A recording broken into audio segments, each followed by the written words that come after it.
සුබ දවසක් ඔබ සියලු දෙනාටම අද මා කියූ පොත් වැඩසටහනින් මම කතා කරන්නේ කොළඹ විශ්වවිද්‍යාලයේ සිංහල අධ්‍යනාංශය මගින් ප්‍රකාශයට පත් කරන්නට යෙදුණු සාර්ස ශාස්ත්‍රීය සංග්‍රහයේ අලුත්ම කලාපය පිළිබඳව. ඉතින් මෙම කලාපය සඳහා උපදේශකත්වය සපයන්නට යෙදුනේ අප අධ්‍යනාංශයේ කොළඹ විශ්වවිද්‍යාල සිංහල අධ්‍යනාංශ අංශාධිපති පූජ්‍ය මහාචාර්ය අගලකඩ සිරිසුමන හාමුදුරුවෝ මේ ශාස්ත්‍රීය සංග්‍රහය සංස්කරණය කරන්නට යෙදුනේ සිංහල අධ්‍යනාංශයේ ආචාර්ය කල්යාණි විජේසුන්දර මහත්මිය. ඉතින් මේ අලුත්ම ලිපි සංග්‍රහයට ලිපි 9ක් අන්තර්ගත වෙලා තියෙනවා. ඉතින් මේ ලිපි සංග්‍රහය අධීක්ෂණ මණ්ඩලයේ විදියට කටයුතු කරලා තියෙන්නේ සම්මානිත මහාචාර්ය කුස්මා කරුණාරත්න, සම්මානිත මහාචාර්ය රෝහිණී පර්ණවිතාන, ජ්‍යෙෂ්ඨ මූලාසන මහාචාර්ය සඳගෝමි කොපරහේවා, විශ්‍රාමික මහාචාර්ය අශෝක ප්‍රේමරත්න, මහාචාර්ය කුසුමලතා ලංකාමුල්ල, මහාචාර්ය කුමුදු කරුණාරත්න, ආචාර්ය ජයන්ති බණ්ඩාර සහ ආචාර්ය ක්‍රිෂාන්ත ෆෙඩ්රික්ස්. සාර්ස ශාස්ත්‍රීය සංග්‍රහයේ අපිට ලිපි 9ක් දකින්න ලැබෙනවා. පළවෙනි ලිපිය අපිට දකින්න ලැබෙන්නේ RMCG දයාරත්න රචනා කරපු භාෂා භූදර්ශනය පිළිබඳ හැඳින්වීමක් ලිපිය. ඉතින් සිංහල අධ්‍යනාංශයේ සහකාර කතිකාචාර්ය චානිකා දයාරත්න තමයි මේ ලිපිය ලියන්නේ. ඉතින් භාෂා භූදර්ශනය අපි ඉංග්‍රීසියෙන් කියනවා ලින්ග්විස්ටික්ස් ලෑන්ඩ්ස්කේප් කියලා. ඉතින් ඒ විෂය පිළිබඳව ලංකාවේ ලිපි ටිකක් අවමව තමයි ලියවිලා තියෙන්නේ. ඉතින් ඒ සම්බන්ධව ඉතා වටිනා ලිපියක් විදිහට අපිට මේක හඳුන්වන්න පුළුවන්. භාෂා භූදර්ශන ලෙස හැඳින්වෙන සමාජ වාග් විද්‍යාවේ නව ශාඛාවක් කෙරෙහි මෙම ශාස්ත්‍රීය ලිපියෙන් අවධානය යොමු කර ඇත. භාෂා භූදර්ශනය සෑම විටම අප වටා ඇත. දැන්වීම් පුවරු, මාර්ග සහ ආරක්ෂක සලකුණු, සාප්පු සලකුණු සහ පොදු අවකාශයේ ඇති අනෙකුත් සියලුම ආකාරයේ පුවරුවල භාෂා විමර්ශනය කිරීමේ ක්‍රමවේදයක් ලෙස මෙය ඉදිරිපත් කර ඇත.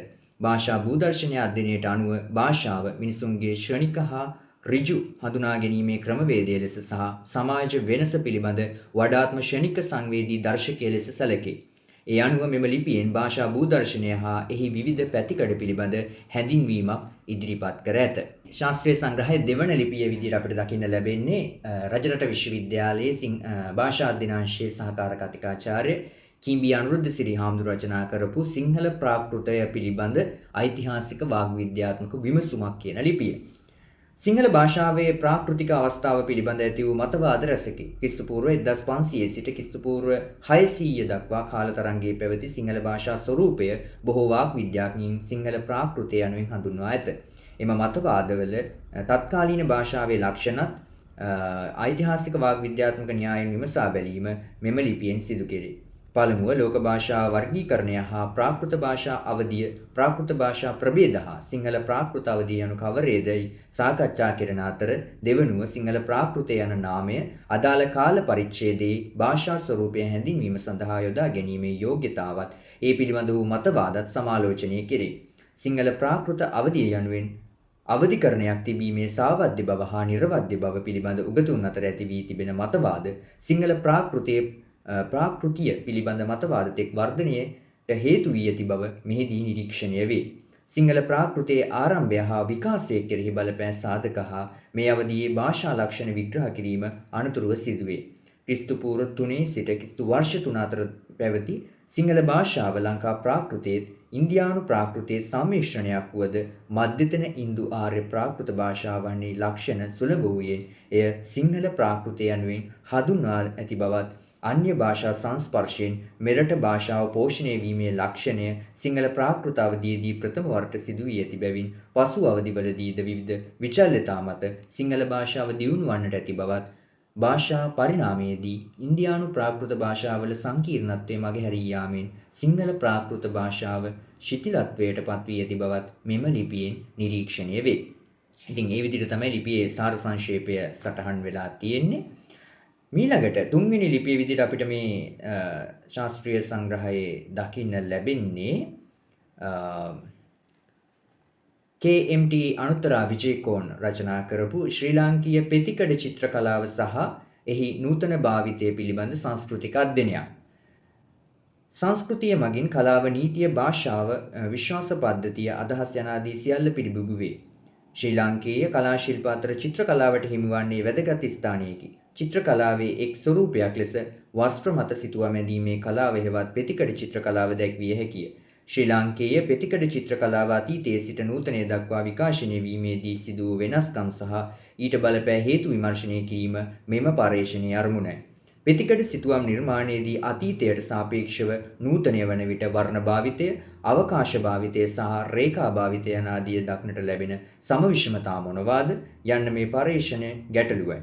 ගුණාත්මක පර්යේෂණ ක්‍රමවේදය යටතේ මෙහිදී දත්ත එක් රැස් කළ අතර පුස්තකාල පරිශීලනය, ලේඛන විමර්ශනය සහ අන්තර්ජාල මූලාශ්‍රය ඒ සඳහා භාවිත කෙරිණි. පෙතිකඩ චිත්‍ර කලාව නූතනයේදී රෙදි පින්තාරු කිරීම දක්වා භාවිත වීමේදී ආකෘතිමක වශයෙන් විවිධ වෙනස්කම් වලට ලක්වීම මත මෙහි වර්ධනයක් සිදු වී තිබේ. ඒ අනුව සමාජීය සහ ආර්ථික අවශ්‍යතා මත පෙතිකඩ චිත්‍ර කලාව නවම මුහුණුවරකින් සමාජගත වී ඇති බව නිගමනය කළ හැකිය. ඉතින් පෙතිකඩ චිත්‍ර කලාව පිළිබඳ උනන්දුවක් දක්වන කෙනෙක්ට මේ ලිපිය වැදගත් වෙයි කියලා මම හිතනවා. ඊළඟ ලිපිය රචනා කරලා තියෙන්නේ ශ්‍රී ලංකා රජරට විශ්වවිද්‍යාලයේ ජ්‍යෙෂ්ඨ කතිකාචාර්ය ගල්කුළුමේ උපරතන හාමුදුරුවෝ සහ ජේ මහේෂ් රෝහන් ජයවර්ධන. සිංහල භාෂාවේ අර්ථ විපර්යාසය පිළිබඳ තුලනාත්මක වාග් විද්‍යාත්මක අධ්‍යයනයක් සික වළඳ ඇසුරෙන්. සිංහල භාෂාවේ අර්ථ විපර්යාසය පිළිබඳ තුලනාත්මක වාග් විද්‍යාත්මක අධ්‍යයනයක් නැමැති මෙම අධ්‍යයනයේ අරමුණ වන්නේ සිංහල භාෂාවේ අර්ථ විපර්යාස සම්බන්ධ වාග් විද්‍යාත්මක විශ්ලේෂණයක් සිදු කිරීමයි. මෙහිදී අනුරාධපුර යුගයේ රචිත විනය ග්‍රන්ථයක් වන සික වළඳෙහි අන්තර්ගත පදවල අර්ථ විපර්යාසයේ සිදු වී ඇති අයුරු තුලනාත්මකව විග්‍රහ කර ඇත. භාෂාවේදී හඳුන්වා දී ඇති අර්ථ විපර්යාස ක්‍රම භාවිත කරමින් මෙම ග්‍රන්ථයේ ඇති තෝරාගත් වචනවල අර්ථ වර්තමානයේ වන විට පරිණාමය වී ඇති ආකාරය සාකච්ඡා කර ඇත.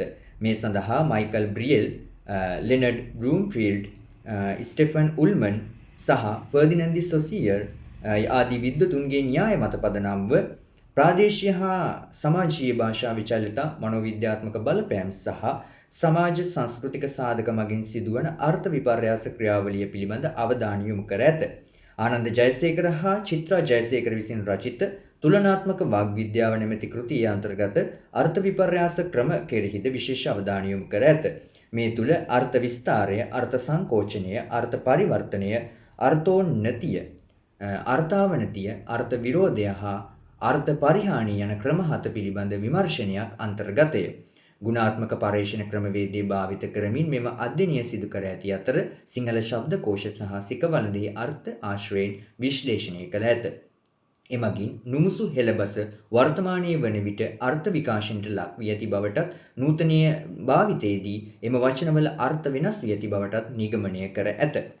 මේ විදියට වාග් විද්‍යාත්මක තුලනාත්මක වාග් විද්‍යාව සම්බන්ධ උනන්දු අයට වැදගත් ලිපියක් විදියට මේ ලිපිය හඳුන්වන්න පුළුවන්. ඉතින් මීළඟට මෙම ලිපියේ මේ සංග්‍රහය අන්තර්ගත වෙන ලිපිය පේරාදෙණිය විශ්වවිද්‍යාලයේ ජ්‍යෙෂ්ඨ කතිකාචාර්ය ආචාර්ය දිලිනි ආර්යවංශ විසින් තමයි රචනා කරලා තියෙන්නේ. නූතන සමාජ ප්‍රවණතා සමග ඉංග්‍රීසි පදවල ඍජු පරිවර්තන වලින් සිංහල වාක්කෝෂය පෝෂණය වීම අතත්‍ය මුදල් ශාස්ත්‍රයට අදාළ සිංහල වාක්කෝෂය ඇසුරේ යම් භාෂික සමාජයක ඇතිවන ප්‍රවණතා සමග නව අදහස් ප්‍රකාශනයට උචිත ආකාරයෙන් එම භාෂාවේ වාක්කෝෂයේ හැඩගැසීම සිදුවේ. වර්තමාන සමාජ ප්‍රවණතා සමග සිංහල වාක්කෝෂය බොහෝ දුරට පෝෂණය වනුයේ ඉංග්‍රීසි පද ආශ්‍රයෙනි. මෙම අධ්‍යයනය සඳහා පාදක කරගන්නා ලද්දේ අතත්‍ය මුදල් ශාස්ත්‍රයට අදාළ අදහස් ප්‍රකාශනයේදී උපයෝගී කර ගැනෙන සිංහල වාක්කෝෂයේ අන්තර්ගත ඉංග්‍රීසි පදවල ඍජු පරිවර්තනය. මෙහිදී බහුල ආශ්‍රය කරගන්නා ලද්දේ අතත්‍ය මුදල් පරිවර්තන කරන්නන් භාවිත කරන සමාජ මාධ්‍ය වන අතර අතත්‍ය මුදල් පිළිබඳ පොදු ජනතාව දැනුවත් කරන පුවත්පත් ලිපි නිවේදන වෙතද අවධානය යොමු කෙරිණි. අතත්‍ය මුදල් මුදල් ආශ්‍රිත අදහස් ප්‍රකාශනය සඳහා භාවිත කරන ඉංග්‍රීසි පද මෙන්ම පද කිහිපයක් එක්ව නිර්මාණය වී ඇති යෙදුම්ද සිංහලට ඍජුව පරිවර්තනය වන බව මෙන්ම එම පරිවර්තනවල භාවිතය සමාජ මාධ්‍යවලට සීමා නොවන බවද මෙහිදී නිරීක්ෂණය කෙරිණි. අතත්‍ය මුදල් ශාස්ත්‍රයට සම්බන්ධ අදහස් ප්‍රකාශනය සඳහා ඒ වන විටත් ඉංග්‍රීසි භාෂාවේ පැවති පද යොදා ගැනීම නිසා එම පදවල අර්ථ විස්තාරය සිදුවිය. ඒ වන විට එම පද සඳහා සිංහල ව්‍යවහාරයේ පවතින පරිවර්තන යොදා ගැනීම නිසා එම සිංහල පරිවර්තනවලද සිදු වූයේ අර්ථ විස්තාරයකි. ඇතැම් සිංහල පරිවර්තනවල අර්ථ විස්තාරය මුල් ඉංග්‍රීසි පදවල සිදු වූ අර්ථ විස්තාරය වෙනස් වූ අවස්ථාද විය. කෙසේ වෙතත් අතත්‍ය මුදල් ආශ්‍රිත අදහස් ප්‍රකාශනයට උචිත ආකාරයෙන් ඇතැම් ඉංග්‍රීසි පද සිංහලට පරිවර්තනය වන බවද නිරීක්ෂණය කරන ලදී. අතත්‍ය මුදල් ශේත්‍රය මෙරට ප්‍රචලිත වෙමින් පවතින බැවින් ඒ ආශ්‍රිත සිංහල වාක්කෝෂයක් නිර්මාණය වෙමින් පවතින අතර ඉංග්‍රීසි පදවල ඍජු පරිවර්තනද ක්‍රමයෙන් එම වාක්කෝෂයට එක්වනු ඇත. ඉතින් වාක්කෝෂය සම්බන්ධව උනන්දු වෙන විද්වතුන්ට වැදගත් ලිපියක් කියලා මම හිතනවා මේ ලිපිය. ඊළඟට අපිට දකින්න ලැබෙන්නේ කොළඹ විශ්වවිද්‍යාලයේ සිංහල අධ්‍යනාංශයේ ආචාර්ය දීපචන්දි අබේසිංහ රචනා කරපු සෞන්දර්ය චින්තනය හා බෞද්ධ දර්ශනය කියන ලිපිය. බුදුදහම ආධ්‍යාත්මික විමුක්තිය සඳහා පමණක් උපදෙස් දෙන සර්ව අසුභවාදී දර්ශනයක් ඉදිරිපත් කරන බව ඇතමෙකුගේ අදහසයි.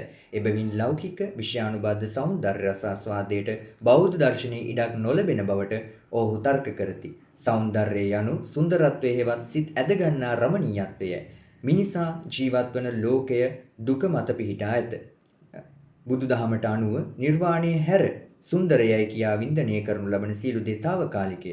ලෝකයේ ඇති සුන්දර හා සුන්දර සෑම වස්තුවකම ස්වභාවය වන්නේ උත්පාද තිතිබංග යන ලක්ෂණත්‍රයෙන් සමන්විත අනිත්‍ය දුක්ඛ අනාත්ම යන ලක්ෂණයන්ට භාජනය වීමය. එබැවින් දුක මත පිහිටි ලෝකයේ යථා ස්වરૂපය අවබෝධ කරවීම බෞද්ධ දර්ශනීය මූලික හරයයි. ඒ අනුව කෙනෙකුට බැසගත හැකි අන්තවාදී නිගමනය වනුයේ තථාගතයන් වහන්සේ ලෞකික තත්වයේ වූ සියලු සෞන්දර්යවාදයන් බැහැර කළ බවය.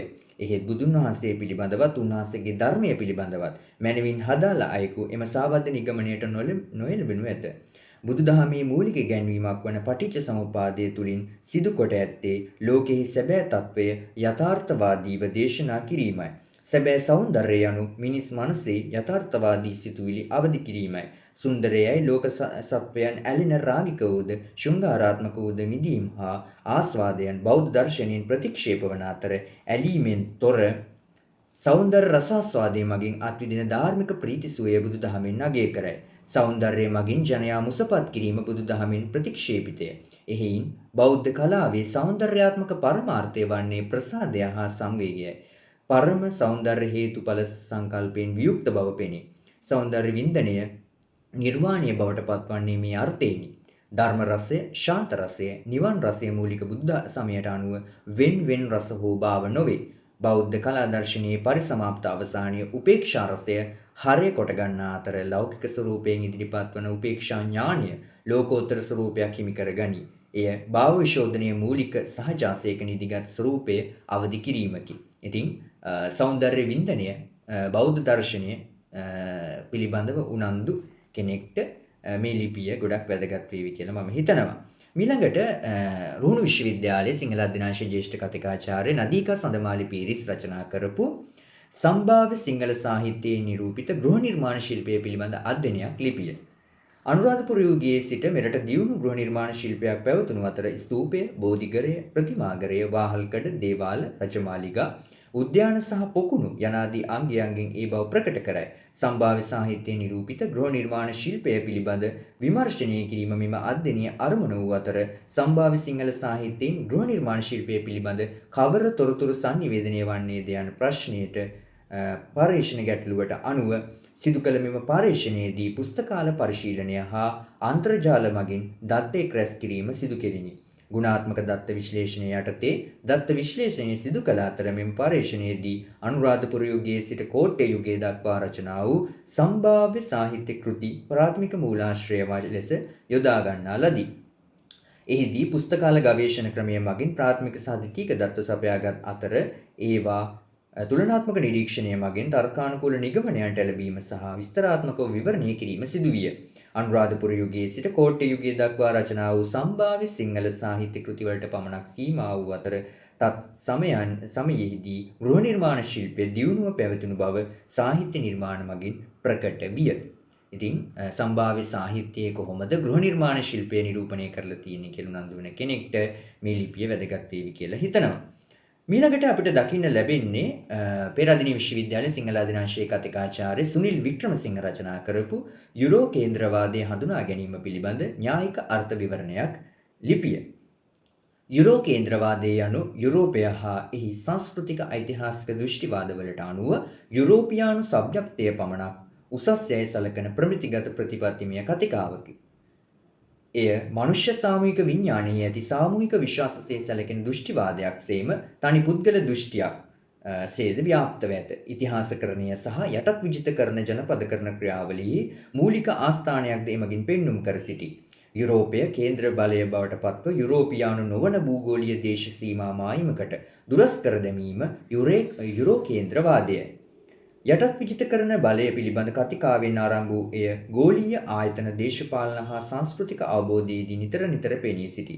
මෙම ලිපියෙන් යුරෝ කේන්ද්‍රවාදී ආරම්භය පැතිර යාම සහ එය න්‍යායික වශයෙන් විවිධ ක්ෂේත්‍රවල පෙනී සිටින ආකාරය සංක්ෂිප්තව විභාග කර බැලී. යටත් විජිතකරණය ආරම්භ වන්නේ ඓතිහාසික ක්‍රියාදාමයක ප්‍රතිඵලයකින් වුවද එහි දෘෂ්ටිවාද වාස්තවික වශයෙන් මෙන්ම මනෝමූලික වශයෙන් මනුෂ්‍ය විඥානයේ අන්තරීකරණය වීම ස්වභාවීකරණය වී ඇත. එය යටත් විජිත මෙන්ම පශ්චාත් යටත් විජිත සමාජ කතිකාවේද කොටසක් බවට පත්ව ඇති අතර වර්තමාන සමාජ සංකතනෙහිද පවතින වෙනස් කළ නොහැකි සත්තාවක්සේ නිහඬව ප්‍රචලිතය. එම නිසා යුරෝ කේන්ද්‍රවාදය හා එහි දෘෂ්ටිවාදය න්‍යායිකව නැවත හඳුනා ගැනීම එම දෘෂ්ටිවාද කතිකාවෙහි කොටස්කරුවන් වීම වැළැක්වීමට ගන්නා ශාස්ත්‍රීය මෙන්ම සමාජීය උත්සාහයක් වශයෙන්ද දැක්වීම සුදුසුය. ඉතින් යුරෝ කේන්ද්‍රවාදය පිළිබඳ උනන්දු වෙන විද්වතුන්ට විද්‍යාර්ථීන්ට මේ ලිපිය ගොඩක් වැදගත් වේවි කියලා මම හිතනවා. ඊළඟට මගේ ලිපියක් තමයි අන්තර්ගත වෙලා තියෙන්නේ. මේ ලිපිය සිංහල ශුද්‍ර ප්‍රබන්ධමේ කෙටි කතා කලාවේ ප්‍රභවය සහ විකාශනය සම්බන්ධයෙන් ඉදිරිපත් කරලා තියෙන්නේ. ඉතින් මම සාරස මීට පෙර පළවෙච්ච කලාපේ ශුද්‍ර ප්‍රබන්ධමේ කෙටි කතාව පිළිබඳ හැඳින්වීමක් කියන ලිපිය ඉදිරිපත් කළා. ඉතින් මම මේ ලිපියද උත්සාහ කරා සිංහල ශුද්‍ර ප්‍රබන්ධ කෙටි කතා කලාවේ ප්‍රභවය සහ විකාශනය කොයි ආකාරයෙන්ද සිදුුනේ කියලා විස්තර කරන්න. ලංකාවේ ශුද්‍ර ප්‍රබන්ධමේ කෙටි කතා, කෙටිම කෙටි කතා, ඉතා කෙටි කෙටි කතා වැනි නම් වලින් හඳුන්වනු ලැබේ. සිංහල ශුද්‍ර ප්‍රබන්ධමේ කෙටි කතාවේ ප්‍රභවය හා විකාශනය සිදු වූ ආකාරය සොයා බැලීම මෙම පර්යේෂණයේ අරමුණයි. සිංහල ශුද්‍ර ප්‍රබන්ධමේ කෙටි කතා කලාවේ ප්‍රභවය හා විකාශනය කවර අන්දමකින් සිදුවුනේද යන්න මේ පර්යේෂණ ගැටලුවයි. මේදී ගුණාත්මක පර්යේෂණ ක්‍රමවේදය යොදා ගැනීමයි. සිංහල ශුද්‍ර ප්‍රබන්ධමේ කෙටි කතා කලාව ආරම්භ වන්නේ 20 වන සියවසේ මැද භාගයේදීය. එහි ආරම්භක රචකයින් ලෙස සැලකෙන්නේ මහගමසේකර සහ කේ ජයතිලකය. පසුව 80 90 දශකවල ඉතා සුළු වශයෙන් මෙම කතා කලාවේ වර්ධනය සිදුවිය. 21 වන සියවසේ මුල් දශක දෙකේදී මෙහි ශීඝ්‍ර සංවර්ධනයක් දක්නට ලැබේ. ලංකාවේ කෙටි කතා සහ විද්‍යා ප්‍රබන්ධ ශානර වෙත මෙම කතා කලාවේ බලපෑම ලැබීම, විශ්වවිද්‍යාල මට්ටමේ මෙම කතා ශානරය පිළිබඳ ඉගැන්වීම් කටයුතු සිදුවීම, විවිධ සාකච්ඡා, සංවාද සහ වැඩපිළිවෙළ පැවැත්වීම විශේෂත්වයකි. සාහිත්‍යය පරිශීලනය සහ නිර්මාණ රචනයේදී බොහෝ පාඨකයන් සහ ලේඛකයන් මෙම කතා ශානරය වෙත අවධානය යොමු කර ඇති බවත් වර්තමානයේදී සිංහල ශුද්‍ර ප්‍රබන්ධමේ කෙටි කතා කලාව ශීඝ්‍රයෙන් ව්‍යාප්ත වෙමින් පවතින බවත් නිගමනය කළ හැකිය. ඉතින් මෙන්න මේ ආකාරයට තමයි සාරස අලුත්ම ශාස්ත්‍රීය සංග්‍රහයේ ලිපි 9 සාර සංක්ෂේප අන්තර්ගත වෙලා තියෙන්නේ. මෙම කෘතිය කොළඹ විශ්වවිද්‍යාලයේ සිංහල අධ්‍යනාංශයේ ප්‍රකාශනයක් විදිහට තමයි ඔබ අතටපත් වෙන්නේ. ලිපි 9ක් අන්තර්ගතයි, පිටු 194කින් සමන්විතයි. ඉතින් ඔබට ආරාධනා කරනවා, ඉතින් ඔබගේ පර්යේෂණ රුචිකත්වය තියෙන ලිපි මේ සංග්‍රහය ඇතුළත් වෙලා තියෙනවා නම් ඔබට පුළුවන් මේ සාර්ස අලුත්ම ශාස්ත්‍රීය සංග්‍රහය කියවන්න. ඉතින් තවත් දවසක මේ වගේ වටිනා කෘතියක් සමග හමු වන බලාපොරොත්තු වෙමින් අද දවසට මා කියූ පොත් වැඩසටහනේ මම සමුගන්නවා. ඔබ සියලු දෙනාටම සුබ දවසක්.